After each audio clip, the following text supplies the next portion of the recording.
আসসালামু আলাইকুম প্রিয় শিক্ষার্থীবৃন্দ। সবাই কেমন আছো? আশা করি অনেক অনেক ভালো আছো।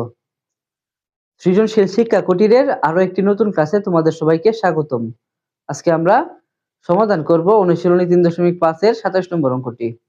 সবাই আমার সাথেই থাকো। এখানে একটি প্রশ্ন আছে, 4% হার মুনাফায় কোন টাকার 2 বছরের সরল মুনাফা ও চক্রবৃদ্ধি মুনাফার পার্থক্য 1 টাকা হলে মূলধন কত?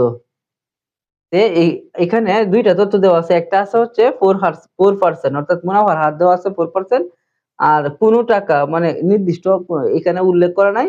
কোন একটা টাকা 2 বছরের জন্য যদি 4% হারে রাখে, এক্ষেত্রে তার সরল মুনাফা, যদি এই সরল মুনাফা বের করি, সরল মুনাফা ও চক্রবৃদ্ধি মুনাফার পার্থক্য যদি 1 হয়, সেক্ষেত্রে মূলধনটা কত ছিল এটা আমাদের বের করতে হবে। তা আমরা আগে বের করব সরল মুনাফা, এরপরে বের করব চক্রবৃদ্ধি মুনাফা, পরে দুই মুনাফার পার্থক্য বের করব। পার্থক্যটা কার সমান হবে?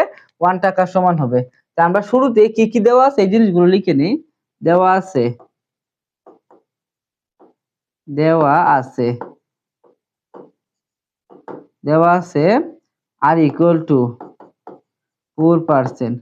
আমরা এটাকে কি করব? টাকায় রূপান্তর করার জন্য 100 ভাগের 4 টাকা লিখবো। আচ্ছা, এরপর কোন টাকার 2 বছরের অর্থাৎ সময় আছে n ইকুয়াল টু কয় বছর?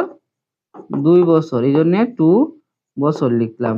আর এখানে কোন টাকা অর্থাৎ মূলধনটা কত যে এর নাই, এটা তাহলে আমরা মূলধনকে আমরা কি দ্বারা প্রকাশ করি? পি দ্বারা প্রকাশ করি।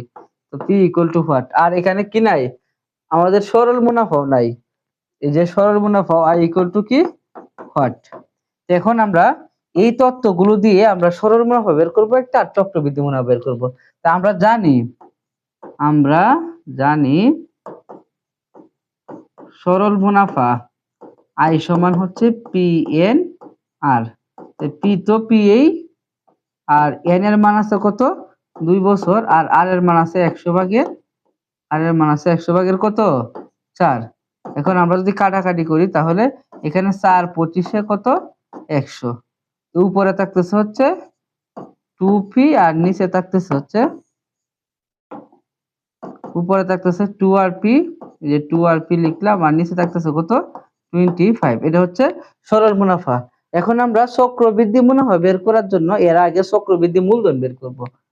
তো চক্রবৃদ্ধি মূলধনকে প্রকাশ করে হচ্ছে আবার আমরা জানি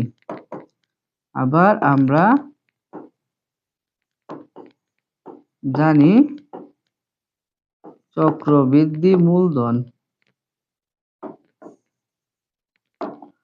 সি সমান পি ইন্টু 1 প্লাস আর, আমি ইংলিশে লিখি 1 plus r whole to the power n. P এর মান তো নাই, আর 1 প্লাস আর এর মান হচ্ছে 100 ভাগের 4, আর উপরে এন এর মান হচ্ছে 2 বছর। এখন পি ইন্টু, এখানে যদি আমরা কাটাকাটি করি, তাহলে এখানে হবে কত? 4 25 100, তাহলে হচ্ছে কত? এখানে যদি 25 হয়, তাহলে পি ইন্টু এখানে থাকতেছে 1 প্লাস উপরে হচ্ছে 1 থাকতেছে 1 বাই এখানে থাকতেছে হচ্ছে 25, আর উপরে হচ্ছে স্কয়ার।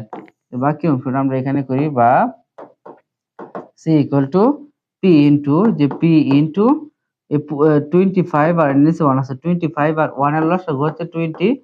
এই 25 ডাইরেক্ট 1 এর সাথে গুণ হয়ে গেলে 25ই হবে, ওতে প্লাস, যে প্লাস দিলাম। এখন এই 25 দ্বারা এই 25 কে ভাগ করলে 1, 1 1 এর সাথে গুণ করলে 1ই হবে, আর উপরে স্কয়ার।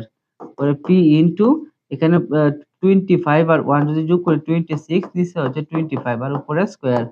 পি ইন্টু স্কয়ারটা যদি এই 26 এর উপরে আসে, তাহলে হবে 676, আর স্কয়ার যদি 25 এর উপরে আসে, তাহলে 625। এখন এটা হচ্ছে এই পিটা উপরে গিয়ে গুণ হবে, উপরে গিয়ে গুণ করলে 676 পি, আর নিচে হচ্ছে 625, 625। এটা হচ্ছে চক্রবৃদ্ধি মূলধন, এটা হচ্ছে চক্রবৃদ্ধি মূলধন সি ইকুয়াল টু বের হয়েছে। এখন আমরা চক্রবৃদ্ধি মুনাফা বের করার জন্য, সুতরাং চক্রবৃদ্ধি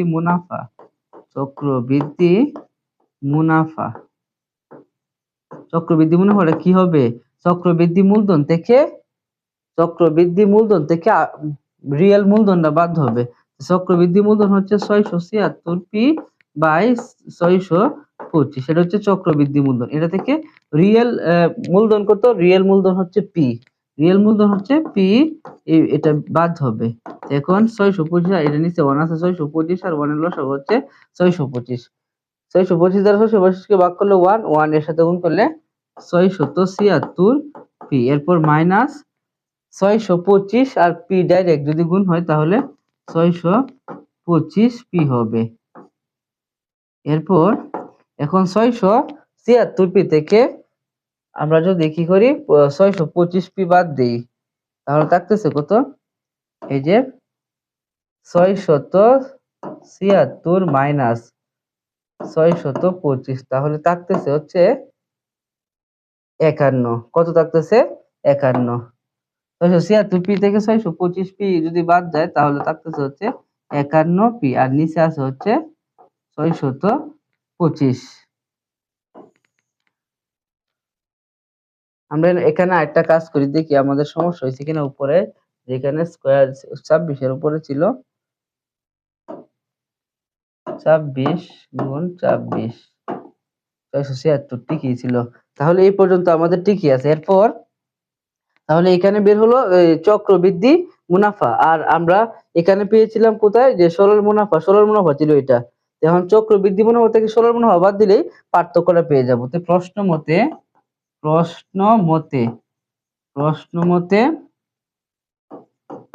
51 পি বাই